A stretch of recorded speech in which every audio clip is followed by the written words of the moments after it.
پاکستان کا ایک ایسا علاقہ جسے مرری کہا جاتا ہے۔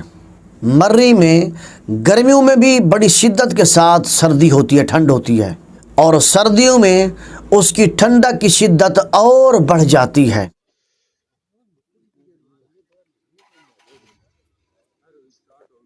یہ ہماری گاڑی ہے جی، یہ دیکھیں،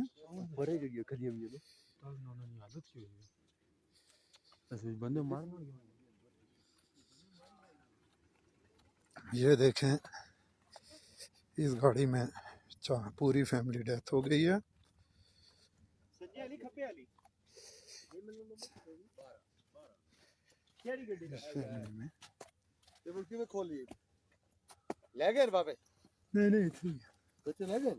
نہیں آئے بے چار پچھلی سیٹ تے بچے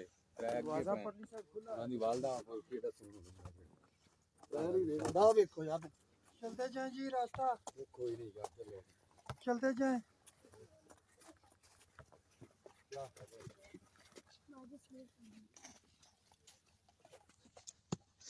جاتے جائیں جی، اس سائڈ کا دروازہ کھلا نہیں۔ ہاں یہ کھولا ہوا تھا کہ گھر والے نہ کو رابطہ شابطہ ہوئے نا پھر بھیجنے۔ 483 یہ گاڑی نمبر ہے جی، 483۔ اس میں پوری فیملی ڈیتھ ہو گئی ہے، دیکھ سکتے ہیں۔ اور اس گاڑی میں ہم لوگوں نے لوگوں کو جگایا ہے، اس لیے باقی لوگ سیف ہیں۔ یہ ہماری گاڑی ہے 2445، دیکھ سکتے ہیں یہ حالات ہیں۔ اتنی سنو ہے، یہ گاڑی کی چھت ہے، کوئی سامان کچھ بھی نہیں ہے، خالی چھت ہے، اور یہ اتنی سنو ہے ادھر۔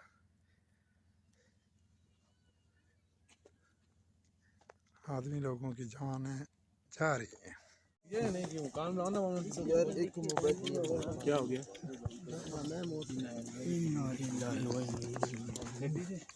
بھائی، راستہ دیں یار۔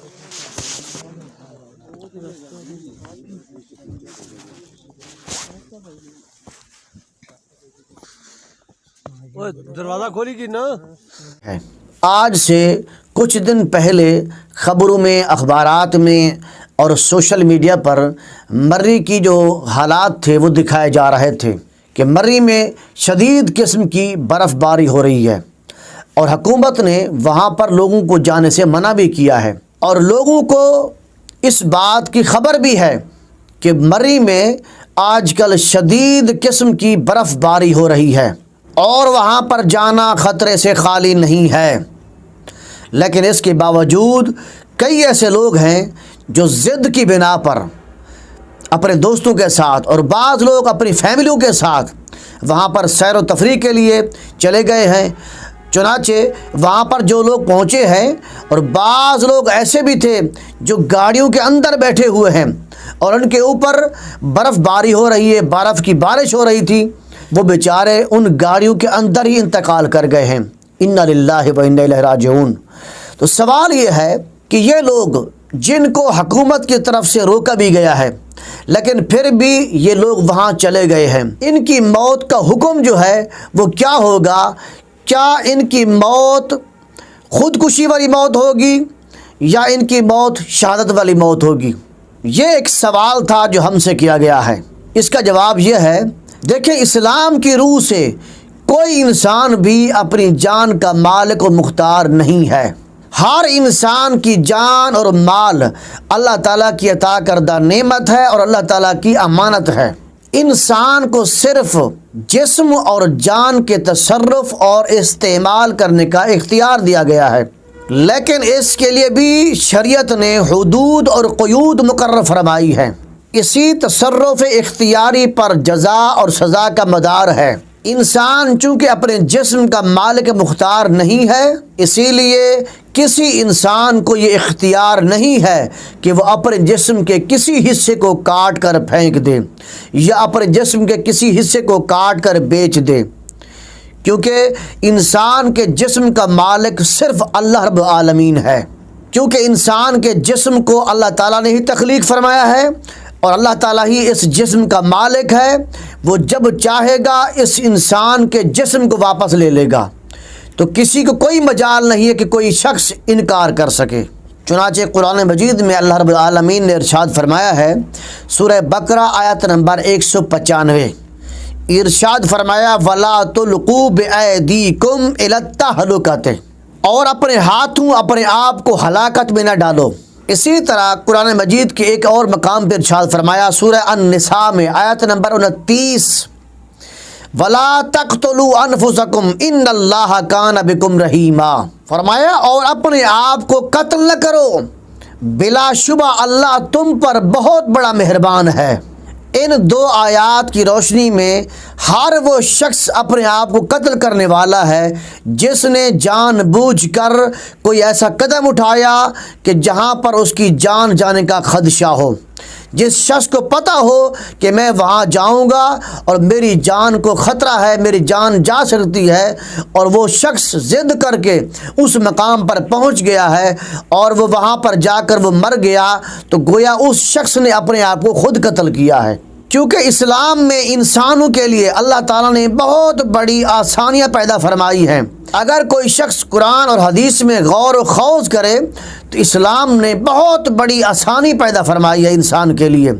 مثال کے طور پر ایک شخص ایسا ہے جو وضو کرتا ہے، اس کو ٹھنڈ لگتی ہے، بیمار ہونے کا خدشہ ہے، یا بوڑھا بزرگ آدمی ہے، تو اس کے لیے شریعت کی طرف سے اجازت ہے کہ وہ وضو نہ کرے بلکہ وہ تیمم کر لے۔ اب دیکھیے حدیث مبارکہ میں آتا ہے، حضرت عمر بن عاص رضی اللہ تعالیٰ سے روایت ہے کہ ایک سرد رات میں جنبی ہو گیا تو انہوں نے تیمم کیا اور یہ آیت پڑھی، وَلَا تَقْتُلُوا أَنفُسَكُمْ إِنَّ اللَّهَ كَانَ بِكُمْ رَحِيمًا، تم اپنے نفسوں کو قتل نہ کرو، بے شک اللہ تم پر بے حد رحم فرمانے والا ہے۔ چنانچہ اسی بات کو، اسی مسئلے کو انہوں نے حضور نبی اکرم صلی اللہ علیہ وسلم کی بارگاہ میں جب ذکر کیا تو رسول اللہ صلی اللہ علیہ وسلم نے انہیں کوئی ملامت نہیں کی۔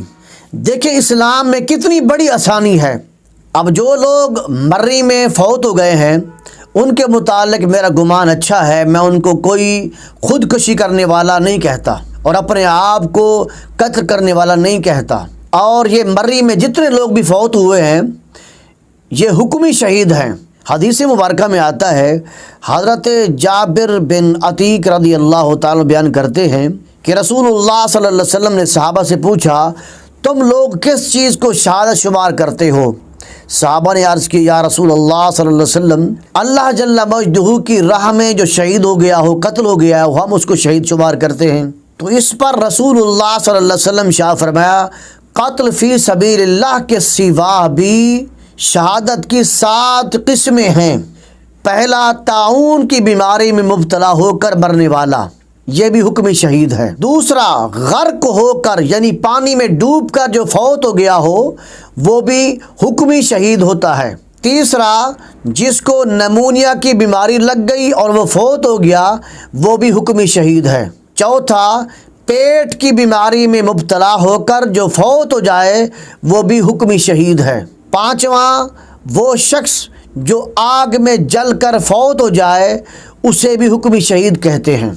چھٹا، کسی دیوار کے نیچے دب کر مرنے والا، یا جیسے کوئی کنواں کھود رہا تھا اس کے اندر وہ دب کر مر گیا، یا جیسے مرری میں لوگ گاڑیوں میں بیٹھے تھے ان کے اوپر برف آ گئی، وہ بیچارے اندر دب کر مر گئے ہیں، تو یہ بھی حکمی شہید ہے۔ اور ایسی حاملہ عورت جو درد ذہ میں یعنی بچہ پیدا ہونے والے درد میں مبتلا ہو کر مر جائے تو ایسی عورت پر بھی حکمی شہادت کا اطلاق ہوگا۔ خلاصہ کلام یہ ہے، مرری میں جو لوگ برف کے نیچے دب کر فوت ہو گئے ہیں ان کو ہم خودکشی کے زمرے میں نہیں لیتے۔